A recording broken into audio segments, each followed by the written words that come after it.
Morning, everybody. Welcome back to another episode of Angry in the Middle. And it's harder to be in the middle with some of the crap that goes on the right these days. We have a lot to talk about, but let's start off with Hamilton.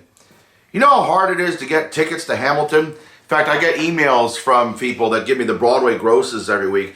Hamilton is making $2 million a week, $200 a ticket average, with about 100,000 people going to see the show. And it is the hardest ticket to get in town. I can't get tickets, and I've got friends in high places, not really. And but I'm in the theater business. I can't get tickets to Hamilton. I can't afford a full price ticket to Hamilton. But you know who can get tickets to Hamilton? The Vice President-elect, Mike Pence. And he went to Hamilton last night, and he got a lot of boos when he walked in the room. Like, boo, boo. Booze as in booze. Huh? Not like that. Not booze, yeah. It's not like when you go to once and you had a drink, right? No, this is like boo. Like they were going to a Veterans Stadium game and you were like the Yankees coming to town. And first of all, I would like to say I do not like booze. I do not like, our own Barack Obama says don't boo, vote. And if you don't like the election results, you got to deal with it. And in 2 years, get more of your friends to vote so you can overturn this horrendous time in American history, right? However, what the Hamilton cast went on to do, the gentleman playing Mr. Burr, amazing speech written by Lin-Manuel himself, right? Talking about, we hope you could be the president and the vice president for all of us because we are afraid, we are nervous. The gentleman playing Hamilton right now is a HIV positive gay man. And Mike Pence is the guy that wants to take all HIV funding and turn it into gay conversion therapy funding. We need to fix these gays and turn them into normal people. Yeah, because I'm the governor of Indiana. Did he really do that, or was that a Snopes article? Because I read somewhere that No. That's widely reported as something he tried to do. But I thought that was all fake. No. It's all over the news. Right, if it's fake, then the entire news, all the news is saying it. Yeah, but there was something on Snopes that said that wasn't true. Well, who's Snopes? Snopes is something. It's a website that finds the fake articles. Yeah. That are perpetuated by the media, which aren't true. Right. And it outs them. But is that a right wing arm or something? No, because it outs the other side too. It does? All right. Yeah, it does. Because I don't know. Even just this morning, they're talking about it on MSNBC. Now again, it's a liberal outlet. Here it says, but did he support? It's Snopes. Did he support? Mike Pence called for state funding for institutions working to enable people to change their sexual behavior. What's true? Mike Pence once supported the use of federal funding to treat people seeking to change their sex. What's false? Pence never stated that he supported the use of electric shocks or gay. Oh, I didn't say that. No. But that is part of gay aversion therapy. No, he said he didn't. He didn't support aversion therapy. Gay conversion. Conversion. Although the shock therapy is aversion therapy. I'm saying he didn't say that. He doesn't support the aversion. He just supports the conversion. Yes. He certainly doesn't support equal rights for gay men and women, transgendered at all. He certainly has been not on the side of minorities throughout his career. There's also an article saying that he said gay conversion therapy saved his marriage. That's obviously fake. That's fake. Yeah. That's fake. So, but the cast of Hamilton had some very good things to say. And with the words of Lin-Manuel, very poetically said them. Of course, this got a tweet from Trump saying that the cast of Hamilton harassed Mike Pence. No, people in the audience may have harassed Mike Pence. I think the cast of Hamilton acted so admirably, just amazingly courageous and deserve credit. They were not afraid to stand up and say what they felt was right with words. Not with booze.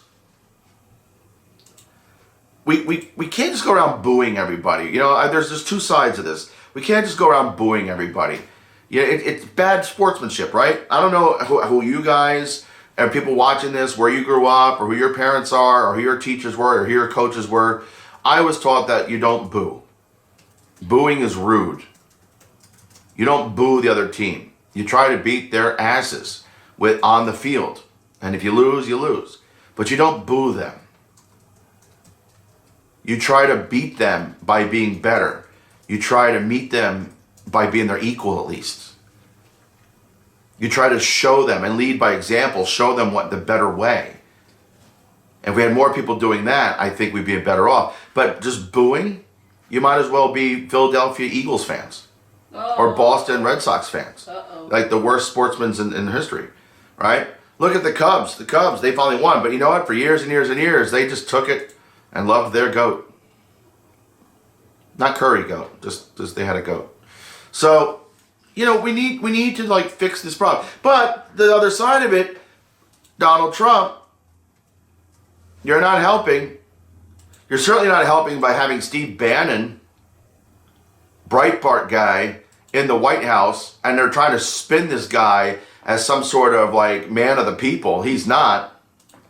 He's a homophobe, he's a racist, he's an anti-Semite, and there's plenty of proof out there in his history.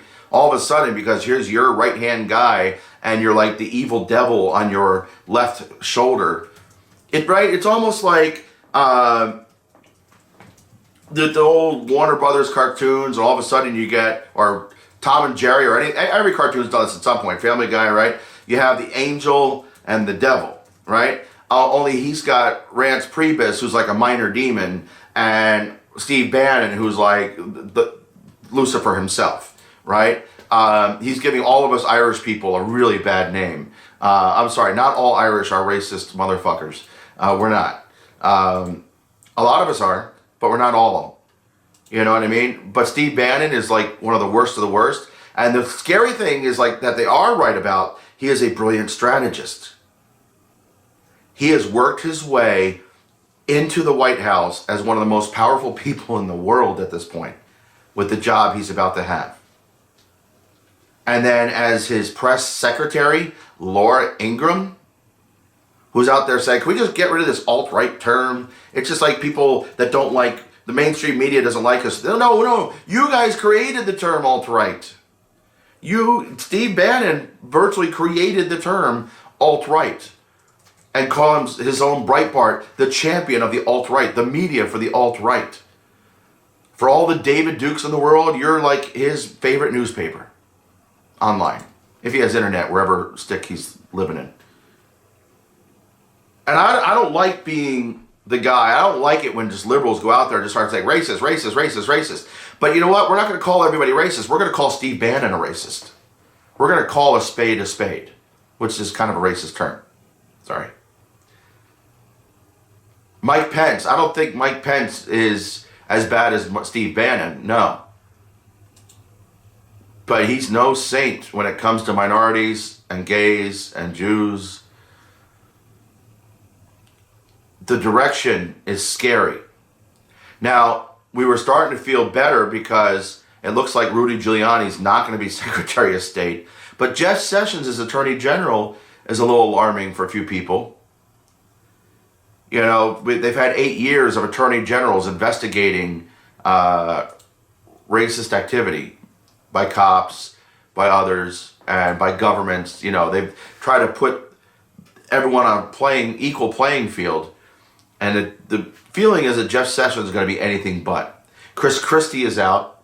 But Chris Christie, it's like, you know, he's a scary dude because he's, you know, just a big bully. But he's New England bully. You know, he's less, he's not quite the racist, you know, you can't trust him. Thank God he's not Attorney General. You know, his basket of deplorables is changing. Mitt Romney coming in, Mr. 47% himself, right? You know, I think Donald Trump's, what's good about Donald Trump's cabinet and his administration, it's not going to be as wacko as we thought it was going to be, but it's going to be more like Mitt Romney's administration, which scared a lot of people too. Which scared a lot of people into voting 54% for Obama. So, I don't know if there's an answer that anybody's going to like, because some of the things I'm going to say are going to piss off the right. Some things I'm going to say are going to piss off the left, because I don't think it's going to be as bad as you think it is. I'm not saying don't stop protesting. I'm not saying stop protesting, rather. Triple negative, I think I just did there. So I'm not telling you don't protest. I'm telling you protest, But everyone needs an open mind. And just because somebody like Steve Bannon doesn't have an open mind, doesn't mean we shouldn't have an open mind. Doesn't mean we shouldn't stop calling him out for his bullshit.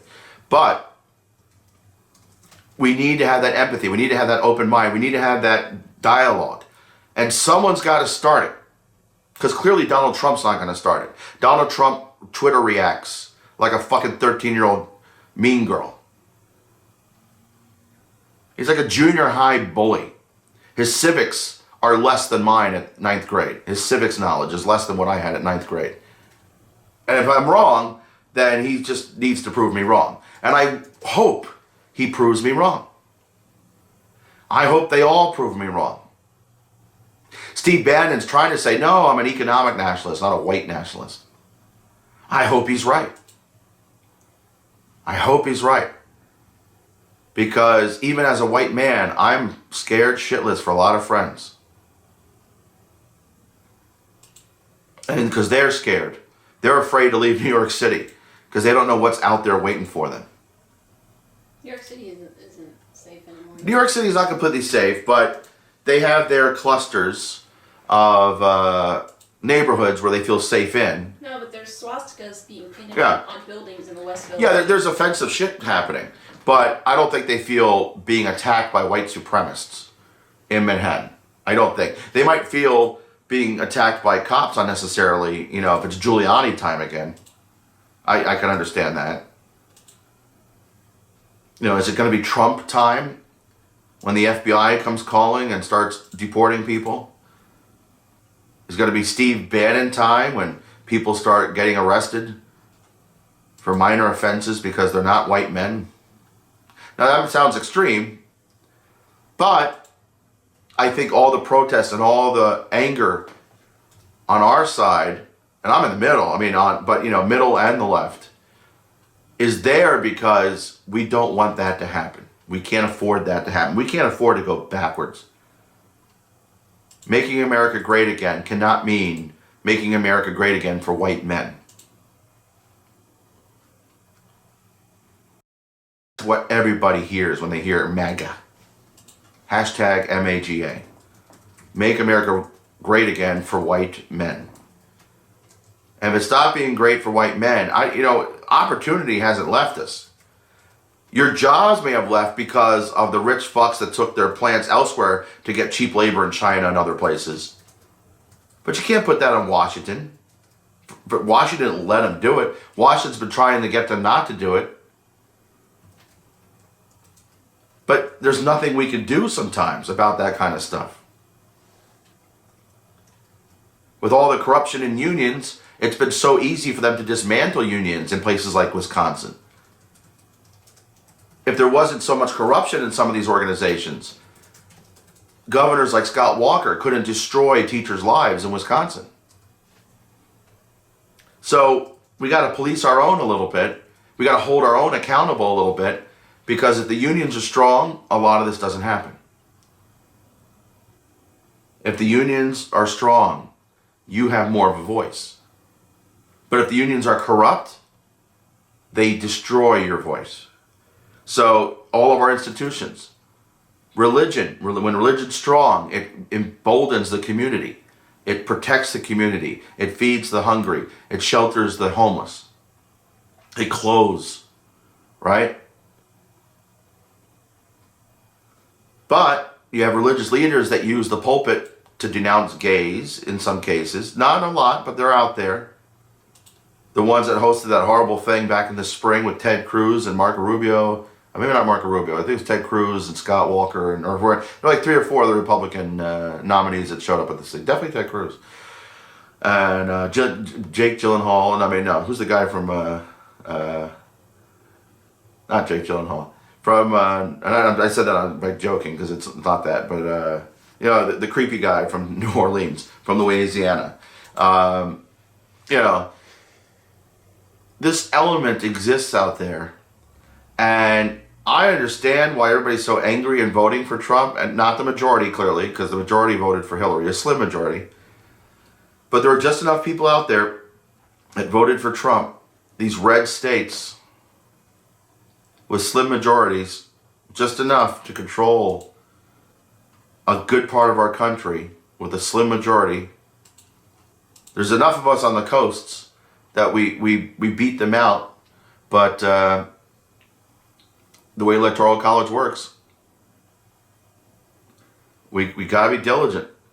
Maybe we all need to move to Midwest and show them, hey, we're not bad people. And maybe we is weird because I'm just an actor. I'm a straight white man. So maybe I'm not like the guy that needs to do it. But I could go out there and maybe like move out there and vote. And even to score a little bit for those who need some help. I don't know. But I think we need to have that kind of dialogue. How can we fix this hijacking of our American system by the people that were more in control of it 100 years ago and we thought we were done with, and somehow they were in the shadows since the 1960s, just plotting behind the scenes, and now because of Trump they're emboldened to come out and say, hey, we're back. KKK. At first I even heard anybody talk about KKK in 10 years if it wasn't a joke. Like really in the news, talking about the Ku Klux Klan marching for their rights, for white power rights, right? A little scary.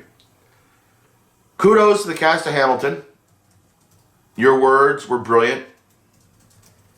I hope they listen. And I don't care if you do everything we want you to do.